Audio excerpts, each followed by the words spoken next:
and the struggles and the triumphs as well.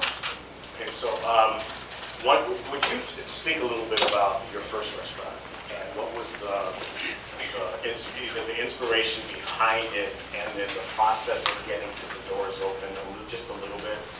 I think it's like how most people, well, when you conceive of a restaurant and you're young, it's really romantic. You're like, oh, I want to do this thing.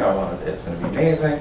And no matter what anybody tells you, whatever the advice is about the lease agreement or your partner or the type of food you're doing, you know it's best. So I think the first one is very, very romantic. And you know, and after that, the reality sets in that there's a lot of guts to the restaurant that are just, you know, it's a lot of work. That's the first and foremost, and it's you know, it just takes a lot out of you. What's the most gratifying part at the end of any day for you when you say, today we had a great day? Gratifying is happy customers. You know, at least, you know, in my world. Marvin, speak to that, this hospitality we were sort of touching on. Speak to that a little bit, and what that really means to you. Well, and that's a really good question, and just going back to one of the questions you asked a few minutes ago, the industry has changed so much. And I've been doing this for 30 years, etc. You know, they were very much involved in the restaurant. You fast forward now to the last 7 to 10 years, and you know, it's great that the industry has this bright light shine on it, but it's a double-edged sword, because people think what they see on TV is the reality, and it's far from the truth, most of it. You know, unscripted TV is really what it's called, as opposed to reality TV. But dealing with those changes, that, you know, it's still the hospitality business, but then there's this whole other world now that we have to deal with. So you still have to be hospitable. That's first and foremost. That's the bottom line. You have to be hospitable. So to me, I touch tables. I'm in my dining room every day. I do lunch and dinner at 11 to 3. You're giving yourself. That's exactly what you're doing. But I love what I do. I've worked a day in my life. I'm totally living the dream. But that's hospitality. Yeah. And see, this is one of the things that we were chatting earlier. In some ways, and I'm not trying to cast anything on anybody else, but as an industry, you all don't know the truth sometimes. There's a veil that we all wear to our customers, and that's that everything's possible and no problem. How many times have you heard somebody say that when you make a request? And some of your requests are problems. They create huge. One person can shut down a restaurant kitchen, right? And throw off reservations. I called, one of my best friends opened an amazing restaurant in Chicago called Osteria Line. I'll just plug it. And now that I'm semi-retired from the restaurant business, because he needs a night off, I go in on Sundays. And I take reservations sometimes. We're waiting for this party and they're already 20 minutes late. 65-seat restaurant. And this is a party of 5. And so I call him. And I say, hello. I said, we're still expecting you, right? He said, oh no, we decided not to come. Gee, thanks. Yeah. 20 minutes into the restaurant, in a 65-seat restaurant. And so I said, well, thank you for letting me know, and good night. And my thing is that we say that to our guests because we're being hospitable.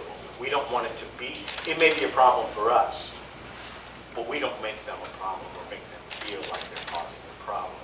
You have to absorb stuff. Sometimes when you're seething, so the title is The Good, the Bad, and the Ugly, you're going to hear some truth here today. And hopefully, what I told people that tell me they want to open a restaurant, I say, come and spend 2 days with me and walk in my shoes and with me and see what actually happens. The glamour comes off and the shine comes off. And I'm not saying it because it's awful. I'm saying that there has to be a reason for you to be there. Real. Something that motivates you outside of money and the glamour. Because when I started to see the reality shows and some of the cooking shows where how can you make turtle heat, you know, It changed a lot, especially here in New York City. The rules and the laws make it very, very difficult to just hire, let's say, a person that you think is deserving and qualifying, because there are guidelines and protocols that must be followed. Before, when we interviewed, it would typically be interviewing someone that we saw was best fitted for the job, that had the experience, was the key person. And now it has to be, first of all, are they certified? Number one, because if they're not certified, there's so much that it's going to cost us with health department fines. Okay? And now you have to make a certain amount, you know, and you have to get certain sick days off, and we can no longer ask certain questions. Because if we do ask certain questions, then we fall into a legal situation. Whereas before, if you were qualified, you had a great personality, you had this type of experience, or maybe you didn't have all the experience, but there was something in you that we saw. We could train you to be the individual that we needed to do a job in our business. We would just do that. That no longer exists for us anymore. It's a hardship. What, you brought up something else. Somebody is looking at that. Somebody want to answer the phone? I had sauteed chicken livers and scrambled eggs for breakfast. I was thinking that's not it.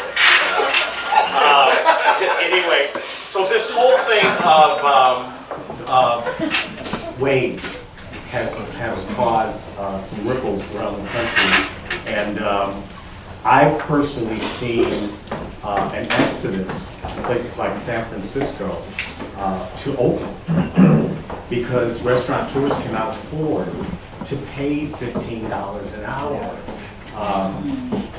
And then the real estate costs, and it's happening in Chicago, that in the central business district, downtown Chicago, is becoming corporate because of the prices of the leases and the properties. There's a benefit in Chicago. The neighborhoods are on fire in terms of choices for restaurants.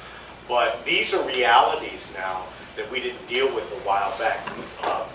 Speak to the wage issue. How has that affected you?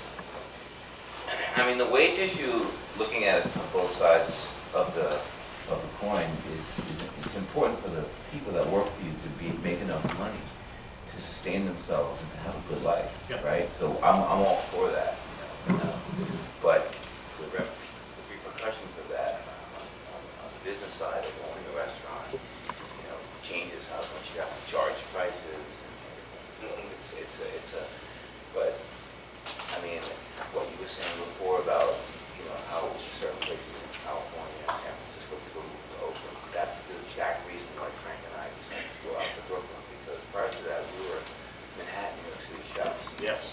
But we would never have been able to operate the business that we operate today in Manhattan because the rents were too high, and you know the competition is higher too. But you know, and you're talking about corporate, you know, like people can't open up restaurants in New York City without $1 million at least. You know, we took Frank and I $350,000 to open up our first restaurant 10 years ago. Same like you know, we didn't borrow any money, we just took what we had and put it together. And we were able to offer a really great product, great food, which is like one of the other things that goes hand in hand with hospitality. You have to have a product. And you put those together and you're able to offer your customers and the neighborhoods that you're serving a great product at a very fair price, good value.